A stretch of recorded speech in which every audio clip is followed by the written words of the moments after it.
Thank you for the opportunity to work with Yoshi. We have put together an informative video to show you everything you need to know about Yoshi's training program here at Triple Crown. This is Angela, and she's worked with Yoshi, and she's going to show you how to heel.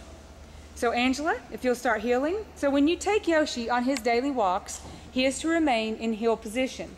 This is walking with Yoshi on your left side. A good rule of thumb is to remember that he should remain in line with you with your left leg, as she's showing you here. If he goes too far ahead, here's what you do to back him up into heel position. You keep the leash in a nice shaped J. Never have the leash too tight to where there's strain or pulling on your leash. She's doing, you'll see the nice J here, she's doing a great job, and he's doing a great job of heeling. So when you change speeds, Yoshi should change speeds with you. When you stop, Yoshi should stop with you and sit on command. Beautiful. So now Angela will show us the sit command. Yoshi should sit in one command.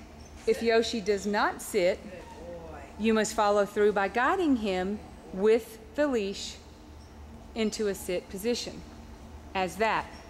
Pulling up with the leash and then guiding with the other hand. Before you walk away from Yoshi, remind him to sit. Free releases Yoshi and means whatever you were doing, you are done. Always go back to Yoshi and free him from that position. Try to resist the temptation to free Yoshi from a distance. This will create anticipation and make Yoshi think he can break his stay when you walk away. Nice. So now we're going to show you the down command. Go. Okay, so doing the down command, Yoshi should down in one command. If Yoshi does not down, you must follow through by guiding him with the leash.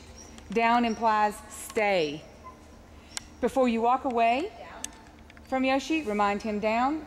And again, free releases Yoshi and means whatever you were doing, you are done, and always go back to Yoshi to free him. Try to resist the temptation to free him from a distance, or again, this will anticipate and make him think that he or she can break any time that you walk away. Okay, so now we want to teach place.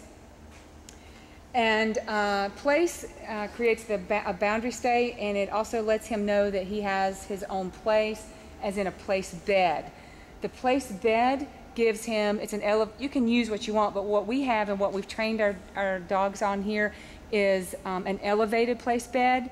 It has the 4 very defined edges, and the dogs love it. The Coranda bed is an awesome bed, and you'll notice that they all love it. Anytime they walk around it, most of the time they jump right on it. So anyway, Yoshi goes, he can sit on it, they can lay on it, they can stand, they can chew on a bone on it. The 3 rules: Hutto cannot jump, bark, or come off the place bed once he's on the bed. So you give Yoshi the command, go to place, he goes to the bed. Once he's on the bed, do not give Yoshi any commands to sit or lay down once he's on the place. Once you tell Yoshi to go to the place, this is wonderful when you have guests over, when you're eating, anytime that you need some kind of distance or something from Yoshi.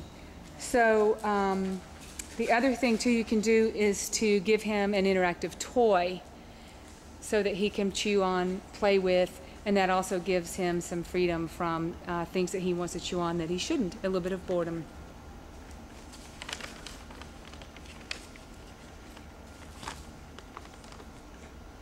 So in the beginning stages, okay, so I'll tell you what, let's do sit at door, Ange, if you want to free him.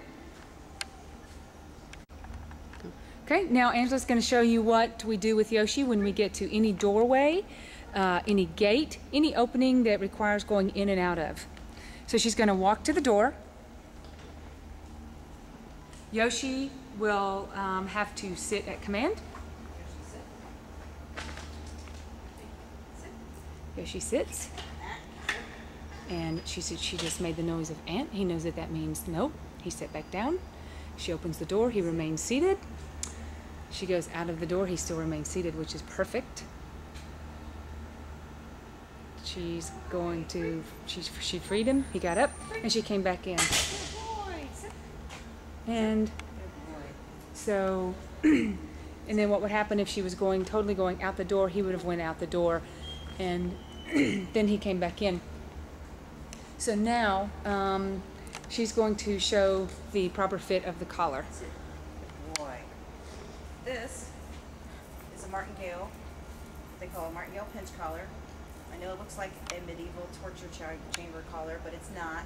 Basically what it is it's got 3 separate rings on it. The one ring is used to attach the leash to. The other rings are used to pull the collar in and out, and basically all you do is you hold the links together at a 90-degree angle. You're going to use your fingers to pinch the top, and it pulls out. You always want to put it around his neck. You never want to slide it over his face. It could damage his eyes or his ears or something, and they might, get fearful of it. So whenever you put it on, you're going to put it around his neck. You're going to pinch it back together with the 2 links inside. If you want to see what it feels like, you're welcome to put it on your arm. And basically what it does is it constricts around the entire arm. It's not painful. Whenever the dog is in the collar, if he decides to forge ahead or backwards, he's automatically going to make the collar constrict. Dogs' necks are a lot tougher than a human's neck, so it may seem like it's, cruel and unusual punishment, but it's really not. It really is basically like power steering for a dog. He's already used to it. He knows exactly what it means. Anytime you're walking with him or he's forging ahead or doing something that you don't like him to do, the command is called a pop and release, which is basically whenever you have it on, you're just going to give a slight tug on the leash and you let go, put some constriction on his neck, and then as soon as you let go it releases, and he knows what the commands mean. And if he doesn't, you just give him a little pop and release, you're good to go. Next thing we're going to talk about is all the different things that a dog has learned since he's been here. The three main things that Yoshi has learned that I've had to teach him is timing, consistency, and motivation. With the dog, everything is about frequency and doing things consistently over and over and over again. Dogs see things in like photographs or pictures. So basically anything that you're doing, you want to repeat the same command over and over again and always be consistent with whatever it is you're doing. And eventually he's going to learn how to use your commands just based off words, so you don't have to use the leash or do any kind of pops or controls on the leash. He'll just know how to do it, like he's sitting him down and he already knows how to do. The other things that we need to talk about are the 4 A's of learning. Those are acquisition, automatic, always, the other one.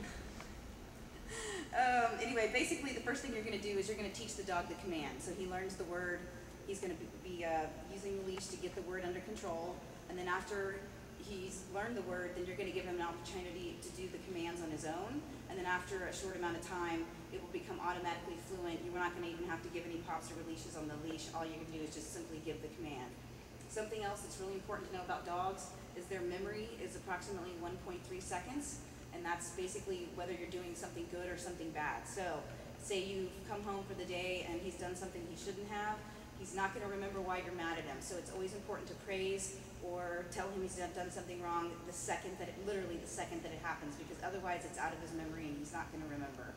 And it is going to take anywhere from 6 to 8 months for this to be, different actions to be permanently a part of his memory. So this is a lifelong process, and you have to continue to use all of the commands and the different actions that we've given him, and be very consistent with everything that we've taught him how to do, and he'll follow right along. He's a great dog, he's got lots of spunk, and he loves to eat, so hope you're ready.